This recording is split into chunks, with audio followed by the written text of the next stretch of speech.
14 December সকাল 11টা থেকে fire service ও civil defence অধিদপ্তরের উদ্যোগে আলীকদম ফায়ার সার্ভিস ও সিভিল ডিফেন্স স্টেশনের আয়োজনে এবং আলীকদম সেনা জোন 31 বীরের সহায়তায় বাজারে এ মহড়ার আয়োজন করা হয়। তখন আপনারা যদি আমাদের এক্সটিংগুইশারটা থাকে, আমরা দরকার হলে আপনাদের ট্রেনিং দেখাই দিলে কিভাবে আগুনটা নির্বাপন করবে, তড়িৎ গতিতে আপনারা আগুনটা নির্বাপন, তখন আগুনটা বড় হবে না।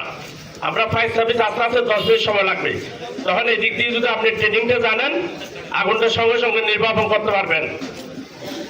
আপনি দোকানদের বাইরে বসে বেশি যাবে না। স্যারও বলছে, স্যারা আমাকে বারবার বলছে দোকানে যেতে অনুরোধ করার জন্য। আমি দোকানে যেতে অনুরোধ করা হয় না। এখান থেকে আপনাদের সব সহযোগীরা আছেন, সবাইকে অনুরোধ করতেছি আপনারা এটা রাখবেন।